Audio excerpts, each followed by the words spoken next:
Мухаммад – величайший человек в истории.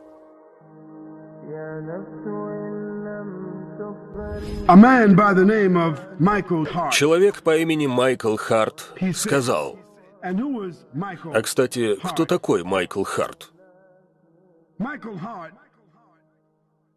Майкл Харт – наш с вами современник, историк и математик. Однажды он собрал других историков и биографов вместе, и они сказали: давайте составим список 100 самых значимых людей за всю историю. Говоря коротко, они определили категории, установили 32 различных параметра для сравнения, чтобы выделить 100 самых значимых людей. И позвольте мне рассказать вам, что в результате получил Майкл Харт. Мухаммад, да благословит его Аллах и приветствует. Именно его Майкл Харт поместил на первое место своего списка.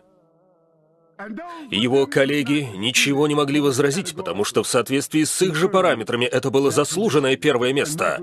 И Майкл Харт сказал: я бы хотел выбрать Иисуса Христа, ведь я христианин. Но если быть справедливым, по ряду параметров я не могу выбрать Иисуса, потому что Он, мир Ему, не был отцом, а Мухаммад, саллаллаху алейхи вассалям, был. Иисус не был мужем, Мухаммад был. Иисус не был государственным деятелем, Мухаммад был. Иисус Христос не был воином, а Мухаммад был. Иисус не был правителем, Мухаммад был. Итак, Майкл Харт и работавшие с ним специалисты сказали: величайшим человеком, оказавшим наибольшее влияние на историю, что отражено во всех исторических документах, должен быть Мухаммад, саллаллаху алейхи вассалям. И этот вывод можно найти в архивах журнала «Таймс». «Нью-Йорк Таймс» — известный журнал.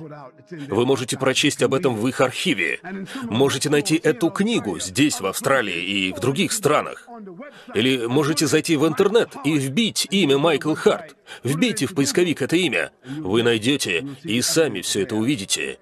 А сейчас позвольте я зачитаю слова других известных людей, сказанные ими о Мухаммаде, как о человеке и о его миссии.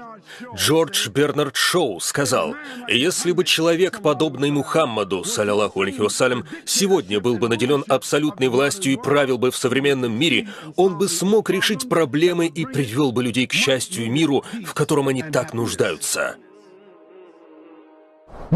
Майкл Харт сказал: мой выбор — Мухаммад. То, что я поместил его имя во главе списка самых влиятельных людей мира, кого-то может удивить, кого-то озадачить. Но он был единственным человеком за всю историю, который в высшей степени преуспел как в религиозной, так и светской жизни. Английский философ права Джон Остин сказал: всего за год с небольшим он фактически стал и духовным, и светским правителем Медины, возложив руки на рычаг, которому суждено было перевернуть мир. Миллиарды людей по всему миру в течение последних 14 веков приняли религиозные учения Мухаммада, саллаллаху алейхи вассалям. Неграмотный сирота, выросший в суровом климате аравийской пустыни, превратил отсталое общество в великую цивилизацию. Он единственный правитель за всю историю, кто применял свои взгляды в собственной жизни. Он был рожден сиротой в Мекке. Он вырос в Мекке. Был увезен из Мекки. Подвергшись преследованиям, был вынужден бежать. За ним гнались, его последователей убивали. Но Аллах позволил ему вернуться 23 года спустя победителем, завоевателем. И когда он вернулся, то простил всех, воплощая в жизнь то, к чему призывал. И после этого пророк, саллаллаху алейхи вассалям, распространил свое послание. Он распространил ислам за пределы Аравийского полуострова. Ислам был установлен как государственный строй, как форма правления.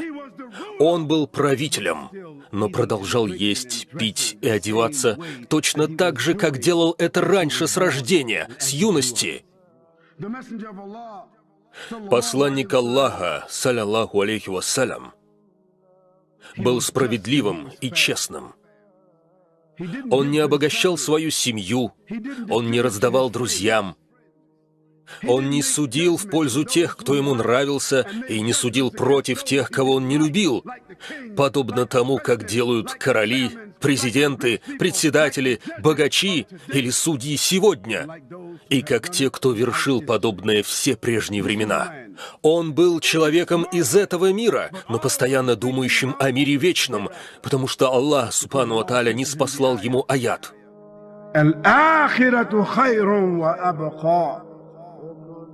Ахира, будущее, вечная жизнь лучше для тебя и для любого, чем то, что есть сегодня.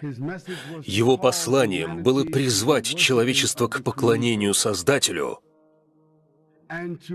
и сокрушить все виды несправедливости на земле, и установить образец человеческого поведения, которому люди будут следовать. Читая Коран, мы видим, что это послание исходит с каждой его страницы. Это то, что отличает Мухаммада, мир ему и благословение Аллаха, от любого другого правителя, пророка, посланника и человека вообще. Пророк, саллаллаху алейхи вассалям, никогда за всю свою жизнь не поднял своей руки, чтобы ударить кого-либо. Никогда. Ни слугу, ни жену, ни ребенка, ни друга и ни врага, кроме тех случаев, когда враг шел против Аллаха, субхану ва тааля, и против послания. И когда сподвижники пророка, саллаллаху алейхи вассалям, смотрели на него во время сражения, они говорили: «Клянемся Аллахом, он сражался в самой гуще врагов». И они говорили: «Мы искали защиту у него». Бывало, мы прятались за пророком, саллаллаху алейхи вассалям, во время сражения. Вот каким он был воином и правителем на поле битвы, командуя и сражаясь на пути Аллаха, субхану ва тааля. Но когда он был вне поля битвы, он опускал свой взор, говорил мягко. Он был вежливым, тепло относился к людям, он был душевным, мягким, заботливым и чутким. Также пророк, саллаллаху алейхи вассалям, в течение дня кормил бедных, посещал больных, руководил армией, занимался государственными делами, судил, разговаривал с мужчинами, с женщинами, раздавал закят, чинил свою одежду, чистил свой дом, покупал еду, делал все, что делаем я и вы, а ночью стоял в молитве по 4-5 часов, а на следующий день вновь сражался в битвах, управлял армией, давал государственные указания, объяснял Коран, учил людей, как вести себя. Как может человек делать все это и в то же время стоять ночью в молитве по 4-5 часов? Что за человек способен на это? Посланник, пророк. Это был он, человек с посланием. О мусульмане и не мусульмане! Мухаммад, саллаллаху алейхи вассалям, согласно Корану, был свидетелем верующих, Он был никем иным, кроме как посланником. Он был человеком, мягко обращавшимся со всеми людьми. Он был великой милостью для миров. Он был послан с неопровержимой истиной, был пророком, не умевшим читать и писать. Он был милостью и посланником. Он был милостью для человечества. Он был свидетельством верующих, а верующие — свидетельство всего человечества. Он милость для миров. Он лучший образец для подражания. Он был последним пророком человечества. Он был послан ко всем людям и джиннам. Он был победителем всех систем. И он был создан по высшему стандарту. О мусульмане и не мусульмане! За всю историю не было человека, который мог бы сравниться с пророком Мухаммадом, саллаллаху алейхи вассалям. Ни Конфуций, ни Будда, ни Александр Македонский, ни Наполеон Бонапарт, ни Юлий Цезарь, ни Константин, ни Махатма Ганди, ни король Ричард или Фердинанд, ни Уинстон Черчилль, ни Чарльз Дарвин, ни Дэн Сяопин, ни Карл Маркс, ни Альберт Эйнштейн, ни Мартин Лютер, ни Мартин Лютер Кинг-младший, ни Джордж Вашингтон, ни Джон Ф. Кеннеди, и уж точно не Билл Клинтон, ни Тони Блэр, ни Джон Ховард, ни Джордж Буш-старший, ни Джордж Буш-младший, ни вы, ни я, ни наши родители, ни наши деды, ни один из наших предков не может сравниться с этим человеком, пророком Мухаммадом, саллаллаху алейхи вассалям. И не мусульманам я скажу: когда придете сегодня домой, почитайте о Мухаммаде, если отважитесь. Если вы не боитесь перемен. Потому что если вы прочитаете о Мухаммаде, саллаллаху алейхи вассалям, с открытым сердцем и сознанием, то существует вероятность, что любовь к этому человеку и уважение к этому человеку войдет в вашу жизнь, войдет в ваше сердце, войдет в ваше сознание, войдет в вашу семью и ваш дом, и вы тоже захотите стать последователями Мухаммада, саллаллаху алейхи вассалям. И если вы сделаете такой выбор, вы тем самым не возвысите его имя еще больше, вы не увеличите благословение его уммы, но вы получите пользу для самих себя.